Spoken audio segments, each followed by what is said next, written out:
All right, close your eyes for a second. Just picture this in your mind. It's the Stone Age. What comes up? For most of us, it's a very specific image, isn't it? Maybe a rugged man the hunter, spear in hand, leading the charge, bringing back game. And perhaps, in the background, women are tending to the hearth or caring for children. It's a classic, almost ingrained picture. And within that whole story, tools, particularly those crucial stone tools, have long been almost exclusively linked with the men in these earliest human communities. They're the hunters, the makers, the users. That's the story. Okay, let's unpack this a bit, because what we're about to dive into today completely flips that traditional understanding on its head. For generations, we've told ourselves one story about the Stone Age, shaped by these powerful, often gendered assumptions. But now, a groundbreaking new study from a vast Stone Age cemetery in Latvia is about to show us just how much more complex and, frankly, surprising the truth truly was. It's challenging nearly everything we thought we knew about gender roles and tools in prehistoric Europe. So our mission for this deep dive is to guide you through a stack of sources. There's a recent study and a really detailed research article to reveal some truly astonishing insights. We're going to explore who was actually buried with stone tools, why those tools were placed there, and what all of this tells us about life and death in Europe's earliest communities. The goal here is really to give you a shortcut to understanding this fascinating challenge to some deeply ingrained archaeological stereotypes. And this research truly is a game changer. It really is. What's fascinating here is how it directly takes on that pervasive man the hunter narrative, which has, influenced Stone Age studies for so long. It powerfully demonstrates the potential of looking at seemingly uninteresting objects, those often disregarded stone artifacts, with completely fresh eyes. This kind of approach can really uncover profound insights and, overturn some very long-held assumptions. So the traditional picture is one thing, but this study suggests something entirely different. What did the researchers actually find when they started digging into who was buried with these tools? What's the core revelation here? Well, what they found was honestly astonishing. Stone tools were not exclusively associated with men in Stone Age burials. Not at all. In fact, their research suggests they were just as likely, maybe even more likely, to be found with women and children. This isn't just a subtle shift, it's a fundamental reevaluation of the evidence. That's incredible, really. So where did this groundbreaking work take place? Yeah. What site allowed for such a dramatic reinterpretation? The site itself is absolutely crucial for this. We're talking about the Zvejnieki cemetery in northern Latvia. And this isn't just any burial ground. It's one of Europe's largest Stone Age burial sites. It was used for an incredible span of time, over 5,000 years. Wow. Yeah. It contains more than 330 graves and over 350 individuals. But despite its significance, the smaller, sort of everyday stone artifacts found in these burials were often, until now, simply disregarded, seen as purely utilitarian and therefore in the past often considered uninteresting by researchers who were maybe focusing on more spectacular grave goods. Right, but not anymore, thanks to what they call the Stone Dead Project, led by Dr. Aimée Little and Dr. Aimée Petrović. Tell us a bit about their approach, because it sounds like they didn't just, casually glance at these stones. Oh, far from it. This team brought powerful microscopes right to the museum in Riga to examine the tools in incredible detail, how they were made, how they were used, that kind of thing. And they didn't just look at the tools in isolation, they used what's known as a sophisticated multiproxy approach. Essentially, they looked at the tools from every conceivable angle. They combined information about their geological origins, the technological methods used to craft them, their functional wear patterns, also where they were found within the graves and even how they were placed, all alongside crucial biographical data like the age and sex of the deceased, sometimes from DNA. It's this really meticulous, integrated view that has allowed them to extract so much more information than before.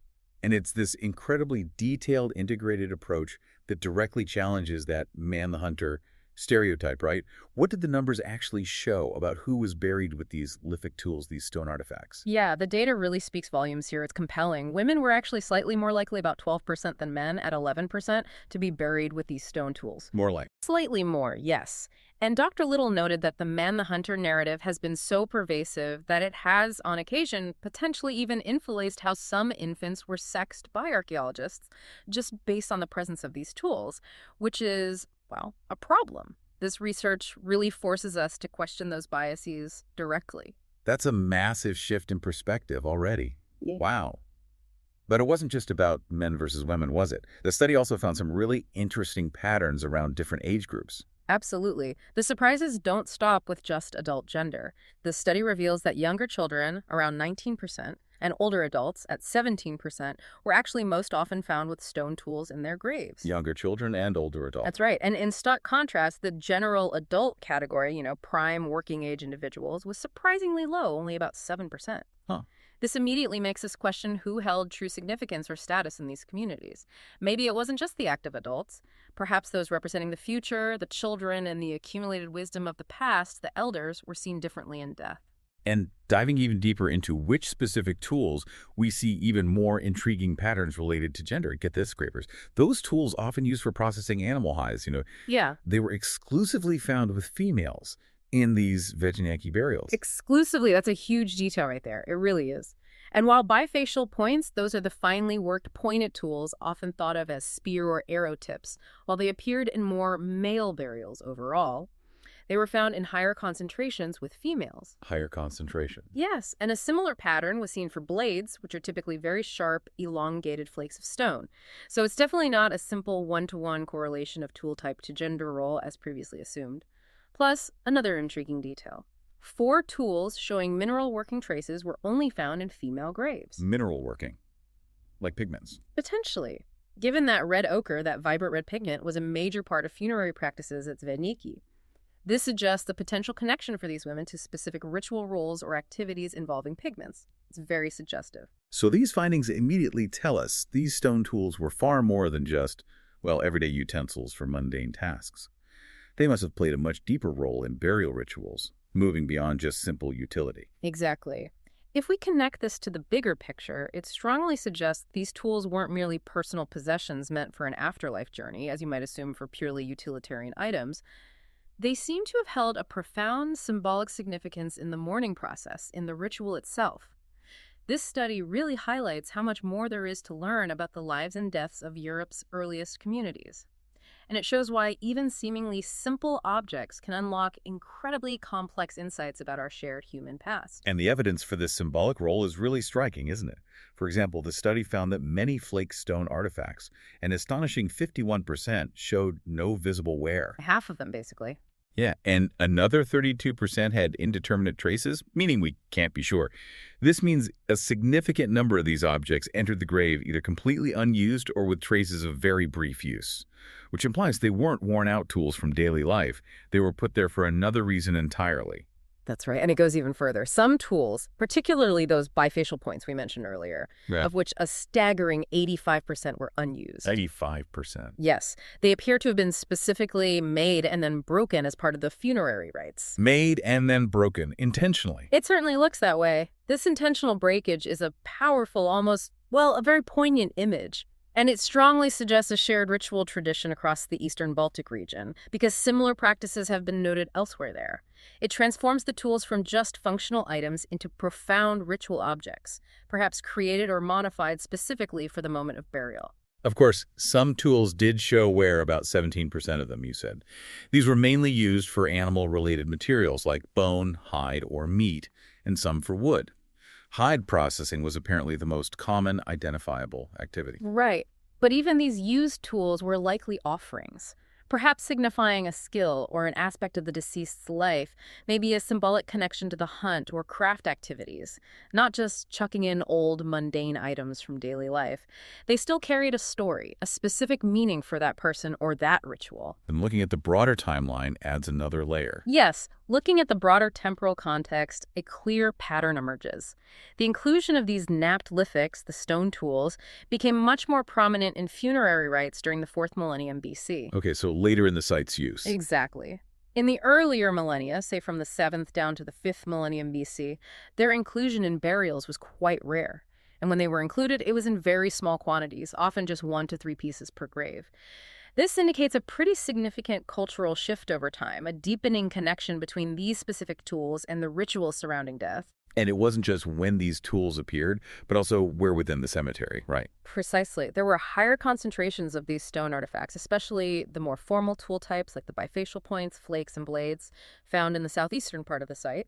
And this area spatially corresponds to those later burials from the 4th millennium BC, reinforcing that temporal shift. So both time and space were telling a consistent story here. Interesting. Yeah, and this raises an important question. Why this shift? Why the 4th millennium BC?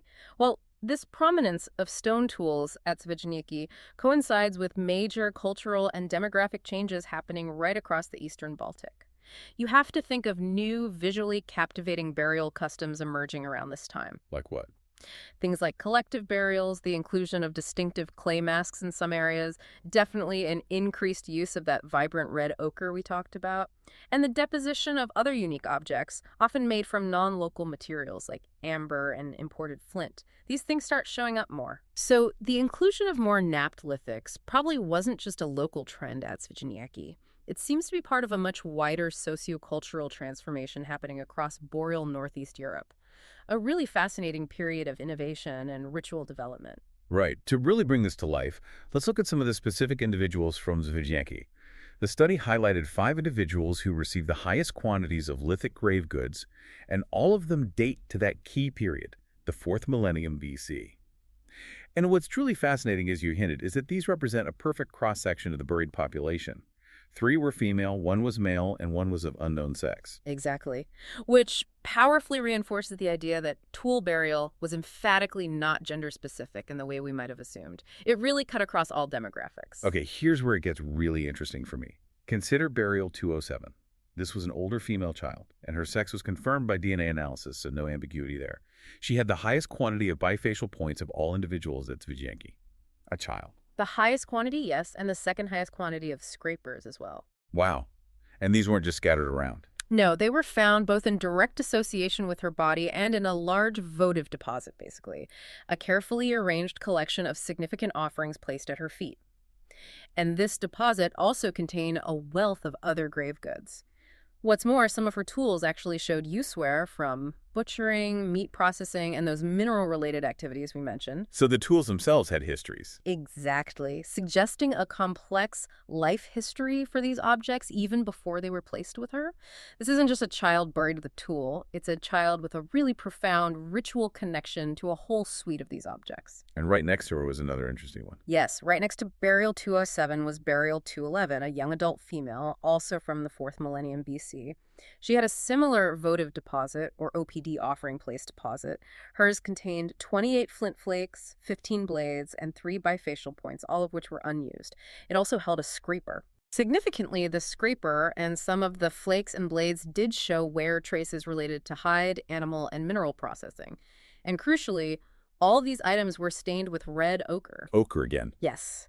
And what's particularly intriguing is the possibility, based on the raw material, that some lithics in both burial 207 and 211 might even come from the same original stone nodules. No way. So they might be linked. It suggests a very close connection, perhaps familial or social, pondering these two individuals buried side by side, a connection echoed in their very similar, carefully chosen grave goods. Okay, moving to an earlier period for contrast, you mentioned burial 57. That's right, an adult female, but from the much earlier 6th millennium BC. Her grave was unique not just for its age, but because it featured a stone setting around it. She also had a specially treated axe, which actually showed traces of hide and mineral working, suggesting it was used maybe ritually in an unconventional way.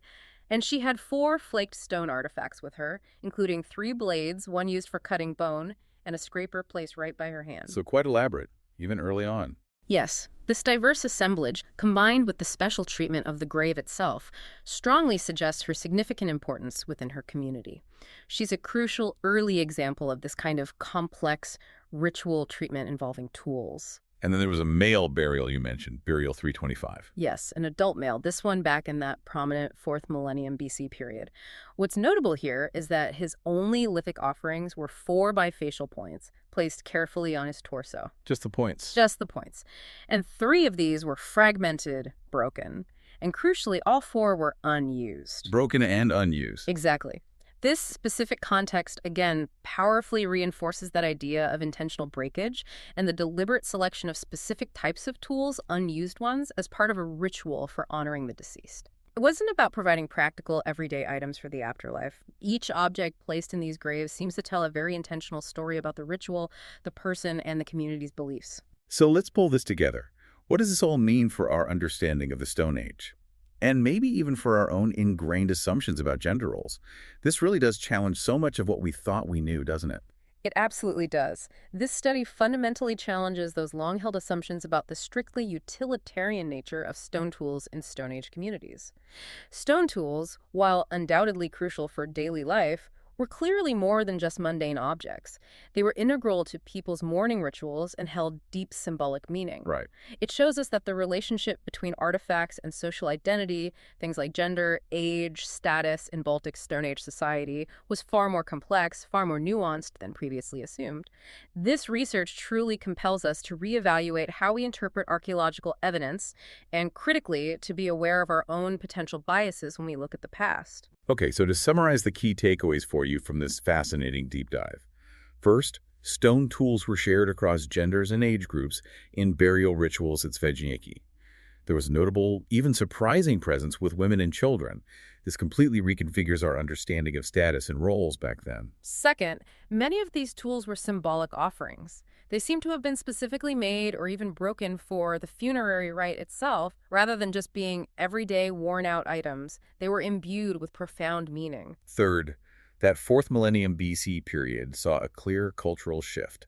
These stone artifacts became a much more prominent part of complex burial customs across the eastern Baltic, reflecting wider societal changes happening at the time. And finally, the Zvejnieki cemetery, because of its time span and preservation, offers just unparalleled insights into hunter-gatherer attitudes towards death, identity, and commemoration.